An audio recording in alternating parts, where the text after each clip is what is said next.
우리는 이미 하나님 나라의 백성으로 살고 있다고 했습니다.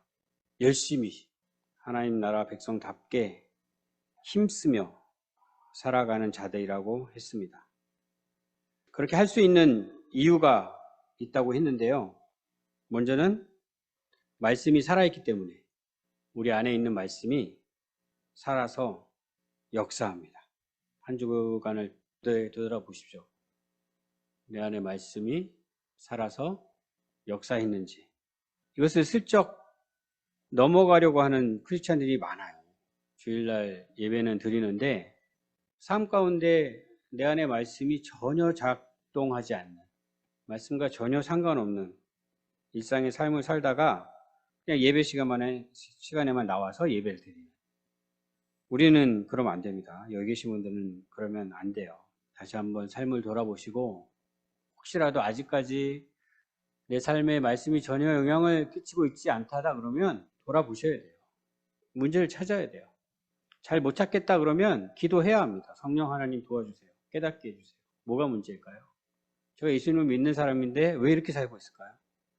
단 한 분도 말씀의 역사랑 상관없는 삶을 살지 않는 우리 모두가 되었으면 좋겠습니다. 뿐만 아니라 우리에게는 큰 대제사장이신 예수님께서 계십니다. 그분이 우리 연약함을 도와주십니다. 이것이 히브리서 전체의 주제라고 했어요. 그래서 우리는 은혜의 보좌 앞에 담대히 나아갈 수 있다. 마음껏 나아갈 수 있습니다. 그렇게 담대히 나아가는 또 한 주가 되셨을까요? 잘 안 되셨다면 히브리서 전체가 이것을 위해서 우리에게 주시는 말씀이기 때문에 앞으로 계속 이 말씀을 통하여 은혜를 받고 우리의 삶이 늘 하나님께 나아갈 수 있는 그런 삶이 되었으면 좋겠습니다. 오늘도 이 목적을 가지고 오늘 주신 말씀을 생각해 보았으면 좋겠습니다. 대제사장에 관한 말씀이 이어지고 있습니다. 예수님께서 큰 대제사장이라고 하셨는데 대제사장의 역할이 무엇인지, 예수님 이전에도 대제사장이 있었는데 예수님이 그 똑같은 대제사장이신지 아니면 예수님은 좀 다른 게 있는지 이런 것들 한번 생각을 해보려고 해요. 1절부터 다시 한번 읽어보겠습니다. 1절 대제사장마다 사람 가운데서 택한 자이므로 하나님께 속한 일에 사람을 위하여 예물과 속죄하는 제사를 드리게 하나니. 대제사장이 원래 어떤 직분인지 알려주고 있네요. 하나님께 속한 일을 하는 자들이다. 하나님과 관계된 일을 하는 자들이다. 하나님을 향해 해야 하는 일을 하는 자들이다. 이런 말씀이죠. 그 일은 사람들을 위하여 하는 일입니다. 사람들을 위하여. 사람들을 대신하여 하는 일입니다. 무엇을 대신해요? 예물과 제사를 드리는 일. 그것이 대제사장의 일입니다. 그런데 그 대제사장을 어떻게 세웠느냐? 사람들 중에서 택하여 세웠다. 이런 말씀을 주고 계셔요. 속죄하는 제사를 드린다고 했으니까요. 여기서 사람을 위하여 했을 때 이 사람은 죄인들입니다. 죄인들을 위하여, 죄인들을 대신하여 제사를 드리는 자가 바로 대제사장입니다. 이런 말씀인데요. 2절을 보면 그가 할 수 있어야 하는 것이 있다는 말씀을 주십니다. 2절 읽을게요. 그가 무식하고 미혹된 자를 능히 용납할 수 있는 것은, 무식한 자, 표현이 좀 거칠죠. 무지한 자, 또 미혹된 자. 이 표현이 다 죄인들이라는 표현입니다. 몰라서 죄를 짓고 또 미혹되어서 죄를 짓고 그렇게 죄를 지은 죄인들. 근데 대제사장은 그런 죄인들을 능히 용납할 수 있어야 한다. 대제사장은 이렇게 할 수 있어야 합니다. 앞에서 예수님께서는 동정하신다고 했거든요. 동정하신다. 여기서는 용납한다. 표현이 약간 다른데 용납한다라는 표현은 좀 억지로 하는 겁니다. 억지로. 간신히. 자연스럽게 쉽게 하는 게 아니라 화가 나는데 그것을 드러내지 않고 참으면서 넘어가는 그런 수준을 용납한다라고 표현하고 있습니다. 어쨌든 대제사장은 죄인들을 용납할 수 있어야 합니다. 그런데 대제사장들이 그렇게 할 수 있다는 겁니까? 없다는 겁니까? 있다라고 얘기하는 거예요. 어째서 할 수 있다? 이어서 나오는 말씀이죠. 자기도 연약에 휩싸여 있음이라. 무슨 뜻일까요? 자기도 똑같다. 자기도 똑같이 죄인이다. 자기 역시 무식하다. 자기 역시 미혹된다. 그렇게 자기도 똑같이 연약에 휩싸여 있기 때문에 다른 이들도 용납할 수 있다. 이런 말씀을 주고 계셔요. 어떠세요? 대제사장이란 직분, 이런 직분으로 생각하셨습니까? 죄인들을 용납할 수 있는, 그래. 여기까지는 쉽게 받아들일 수 있을 것 같은데, 근데 용납할 수 있는 이유가 자기도 똑같기 때문에. 특별해서가 아니라, 뭔가 조금 더 거룩해서가 아니라, 자기도 똑같은 죄인이기 때문에 용납할 수 있다. 이렇게 설명을 해주고 있습니다. 많은 사람들이 대제사장이라는 직분에 대하여 오해하고 있습니다. 우리와는 뭔가 다른 특별한 존재로. 거기서 사제주의가 나오는 거예요. 저기 사제주의의 문제점을 계속 얘기하고 있잖아요. 늘 이게 문제가 됩니다, 교회는. 지금까지. 뭔가 특별하다라고 생각하는 거예요, 뭔가. 그 제사장을 신의 대리자. 이게 맞는 것 같으면서도 틀리다는 겁니다.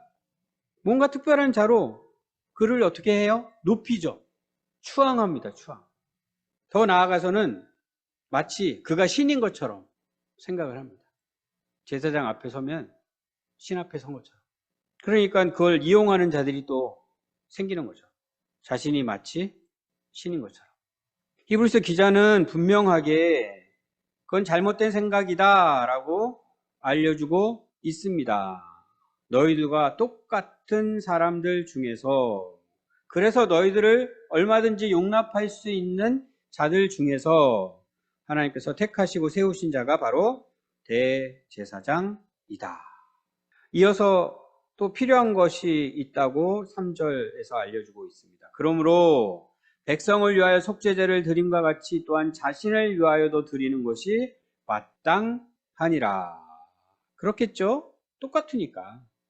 죄인들을 위하여 대신하여 제사를 드리는 것뿐만 아니라 누구도 자기도 똑같이 죄인이기 때문에 자기 자신을 위해서도 예물과 제사를 드려야 한다. 이걸 모르고 까불면 안 되는 겁니다. 대제사장이라 할지라도. 까불면 어떻게 돼요? 죽습니다.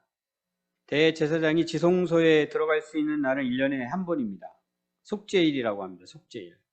지성소에 들어가기 전에 무엇부터 해야 하겠습니까? 자기를 위해 속죄제를 드려야 합니다. 그러지 않으면 죽는 겁니다. 속죄제를 드리면서 저도 저들과 똑같이 죄인입니다. 대제사장 역시 똑같은 죄인입니다. 누구도 똑같은 죄인이에요.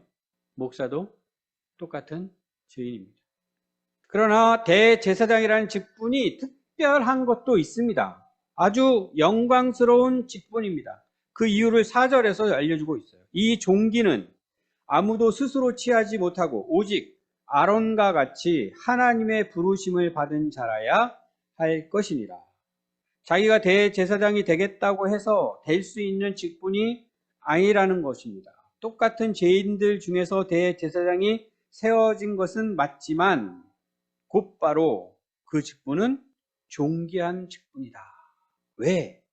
하나님께서 부르셔서 세웠기 때문에. 누구처럼요? 아론처럼. 아론이 누구입니까? 첫 번째 대제사장. 그래서 첫 번째 대제사장을 세울 때 그 예복을 만드는데 얼마나 멋지게 만들었는지 몰라요. 최고로 멋진 옷을 만들었어요. 그 직분이 존귀한 직분이기 때문에.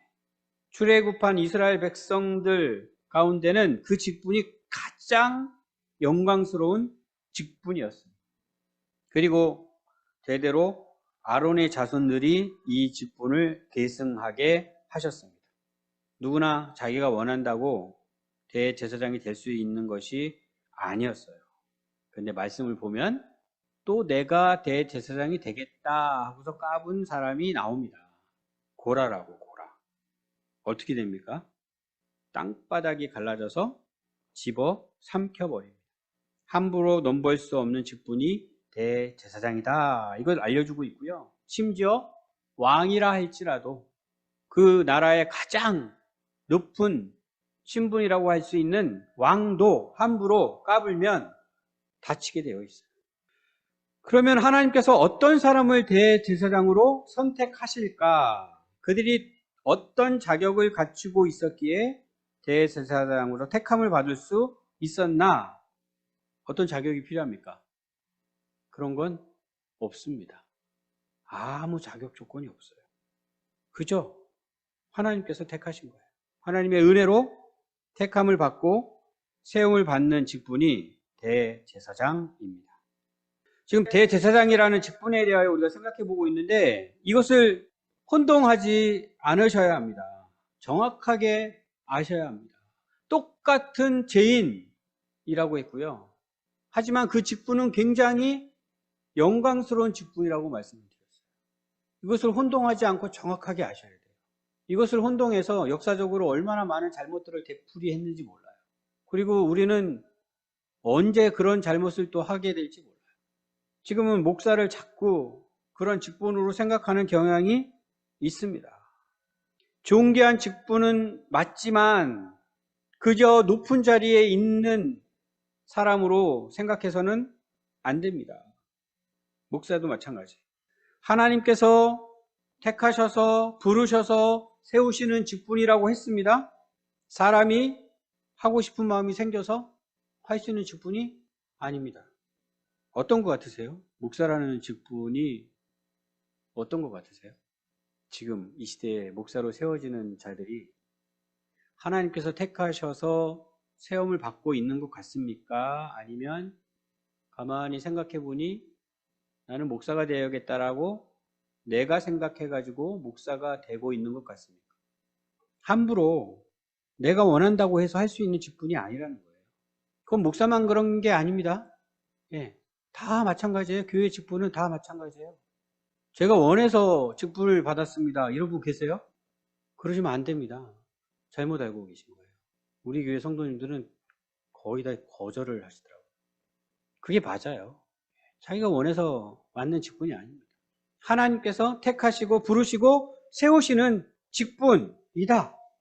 그런데 그걸 혼동하고 가만히 보니까 내가 생각했을 때 그 직분을 내가 맡아야겠다는 생각으로 직분을 맡고 더 나아가서는 그 직분을 통하여 영광을 취하려고 직분을 맡고 너무나도 위험한 잘못입니다.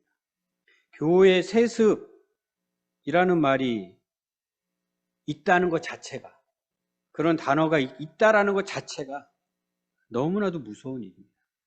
교회에 대해서도 얼마나 왜곡된 생각을 가지고 있는지, 직분에 대해서는 말할 것도 없고 땅이 갈라져 삼켜버릴 일입니다. 자녀에게 물려준다? 자녀를 땅 속으로 집어넣고 있는 거예요. 이게 하나님의 말씀인데 목사들이 이걸 몰라요. 이건 뭐 큰 교회만의 문제는 아닙니다. 작은 교회는 작은 교회대로 교회에 대하여 얼마나 왜곡된 생각을 하고 있는지 몰라요. 세상 사람들은 그렇게 생각하죠. 목사가 개척을 한다. 그러면 사업체를 하나 차린 것으로 생각합니다. 축개혁. 어떤 분들은 이런 화환도 보내주고 싶을 거예요. 잘 모르고서. 어쨌든 축복하고 싶어가지고. 그럴 수 있죠. 세상 사람들은. 모르니까. 교회가 뭔지 모르니까. 교회가 목사가 차려가지고 열심히 일해서 수입이 많아지게끔 하는 사업체 정도로 생각하니까. 그런데 신자들은요? 신자들은 교회를 어떻게 생각합니까? 목사들은요? 목사들은 어떻게 생각하고 있을까요? 다 이유가 있습니다. 현실적인 이유. 먹고 살아야 되는 이유. 교회가 더 이상 말씀 안 드릴게요. 너무나 잘못되어 있습니다. 너무나. 어디서부터 손을 대야 될지 모를 정도로. 어떻게 해야 한다라는 말씀을 드릴 수가 없을 정도예요. 그러나 분명히 분명히 하나님께서 인도하시는 길은 아닙니다. 문제는 하나님께서 어디로 인도하시나 이것을 질문하지도 않아요. 어디로 가야 합니까? 묻지도 않아요. 5절부터는 예수님에 대한 말씀이 이어지는데요. 예수님은 큰 대제사장이라고 했죠. 이제까지 그 이전의 대제사장들과 똑같은지 아니면 다른 점이 있는지 5절을 다시 읽어볼게요. 또한 이와 같이 그리스도께서 대제사장 되심도 스스로 영광을 취하심이 아니요 오직 말씀하신 이가 그에게 이르시되 너는 내 아들이니 내가 오늘 너를 낳았다 하셨고, 예수님도 그렇게 대제사장이 되셨다고 하고 있습니다. 스스로 되려고 하신 것이 아니라 아론과 똑같이 하나님에 의하여 대제사장이 되셨다. 그렇구나. 예수님도 그러셨구나.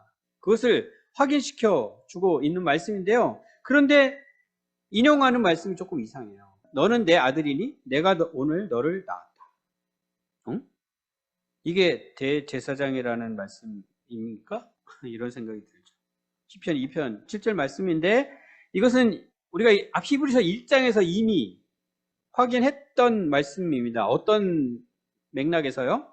예수님은 천사보다 더 우월하신 분이시다. 다윗의 후손 왕으로 오신 메시아다. 이 사실을 알려주는 말씀으로 인용한 말씀인데 대제사장에 관한 말씀을 주시는데 여기서 다시 한번 인용을 하고 있습니다. 그래서 우리는 6절까지 마저 읽어야 될 것 같습니다. 6절 또한 이와 같이 다른 데서 말씀하시되 내가 영원히 멜기세덱의 반차를 따르는 제사장이라 하셨으니, 예, 여기 나오네요.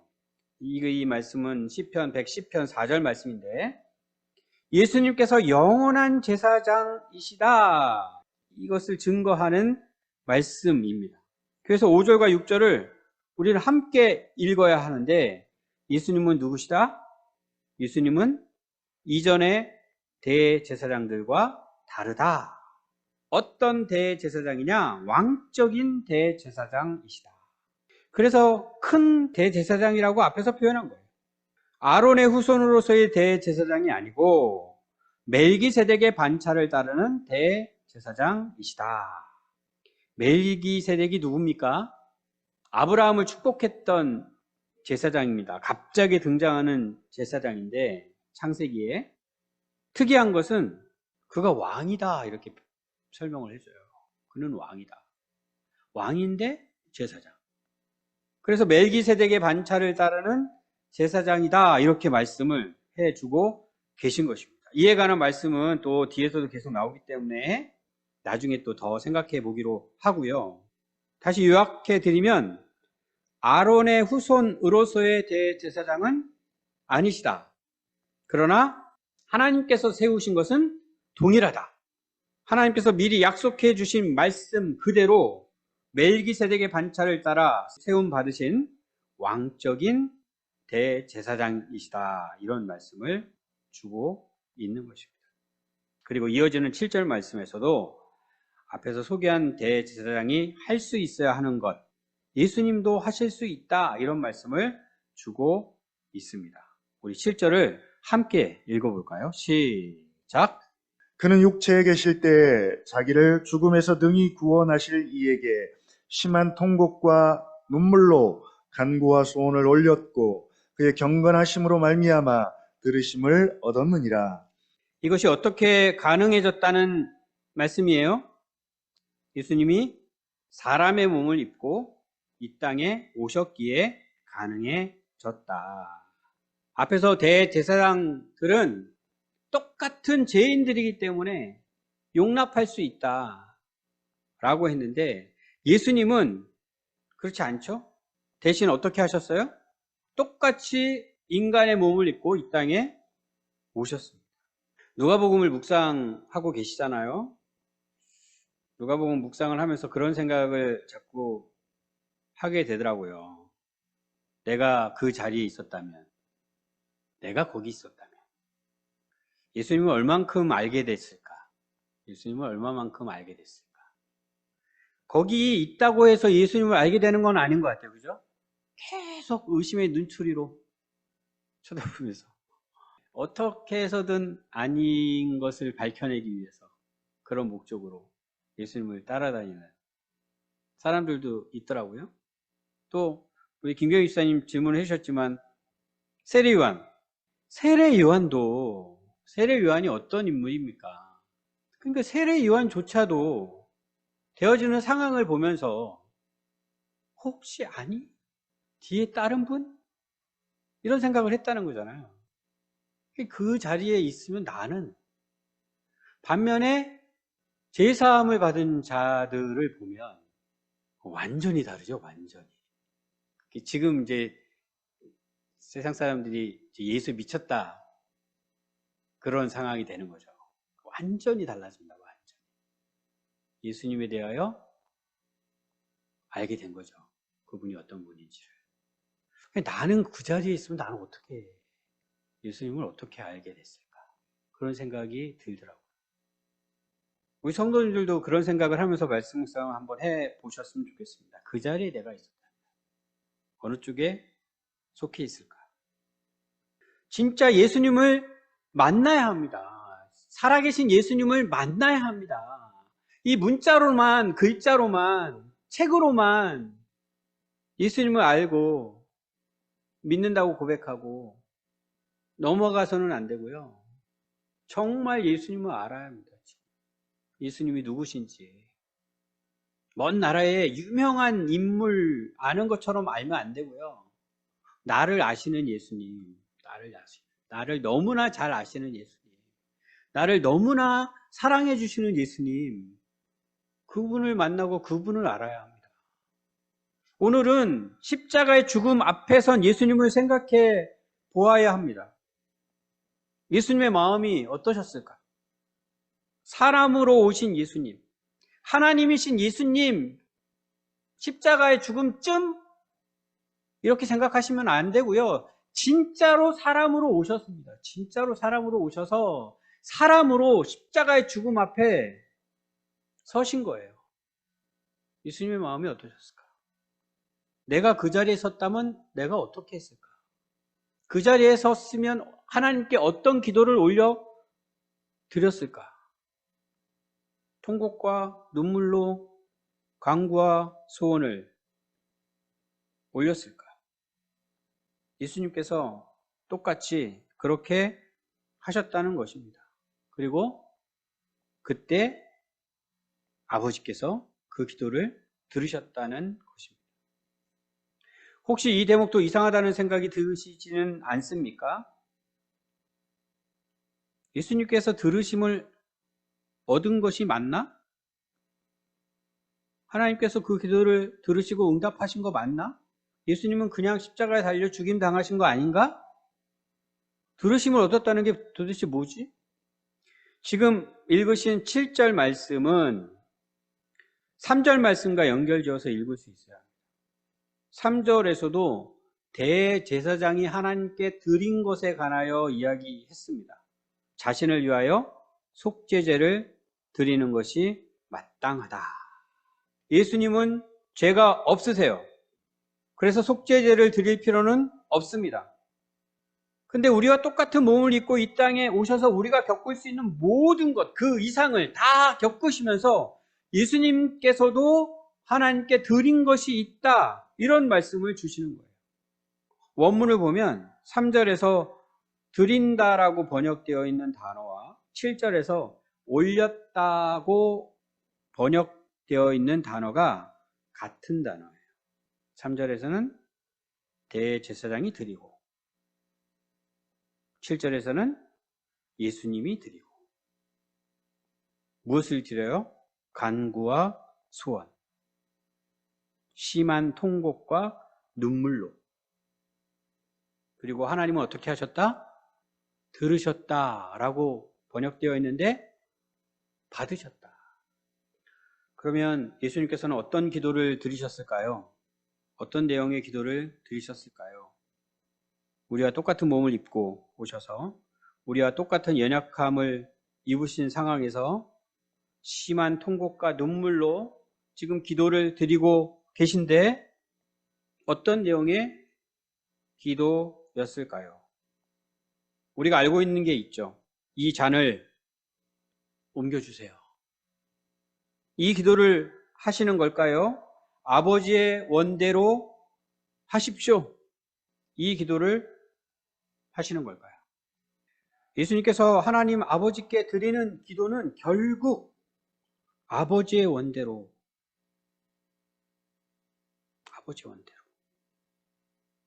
지금 너무나 두렵고 고통스러운, 너무나 괴로운 그런 상황 가운데 있지만 그럼에도 불구하고 아버지의 뜻대로 순종하겠습니다.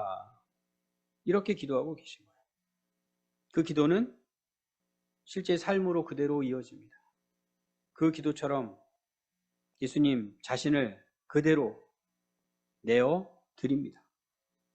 그래서 아버지께서도 그의 경건하심으로 말미암아 들으셨다, 받으셨다 이렇게 말씀해주고 있는 것입니다. 8절 이하의 말씀은 이것과 자연스럽게 이어지는 말씀이에요. 8절 그가 아들이시면서도 받으신 고난으로 순종함을 배워서 온전하게 되셨은즉 자기에게 순종하는 모든 자에게 영원한 구원의 근원이 되시고. 예수님의 기도는 입술로만 하는 기도로 끝나지 않았습니다. 실제 삶으로 그대로 이어집니다. 근데 여기서도 이상하죠?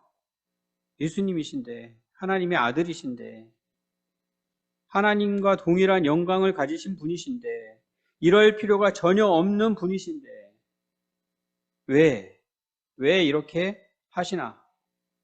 이 땅에 내려오셔서 그 온갖 고난을 다 받으시고 그 고난을 통하여 순종함을 배우셨다. 예수님이 더 배우실 게 있다고? 그렇게 온전하게 되셨다. 왜요? 우리 때문에. 우리가 그러한 상황 가운데 있기 때문에 그런 상황으로 내려오셔서 우리가 해야 할 것들을 예수님께서 지금 다 하고 계신 것입니다. 완전하게, 철저하게. 그대로 다 겪으시고, 다 배우시고, 그렇게 온전하게 되셨다. 그렇게 우리의 대제사장이 되신 분이 예수님입니다. 우리의 연약함을 도우시기 위하여. 우리로 하여금 순종하게 하시려고 그렇게 하신 것입니다. 순종을 위하여.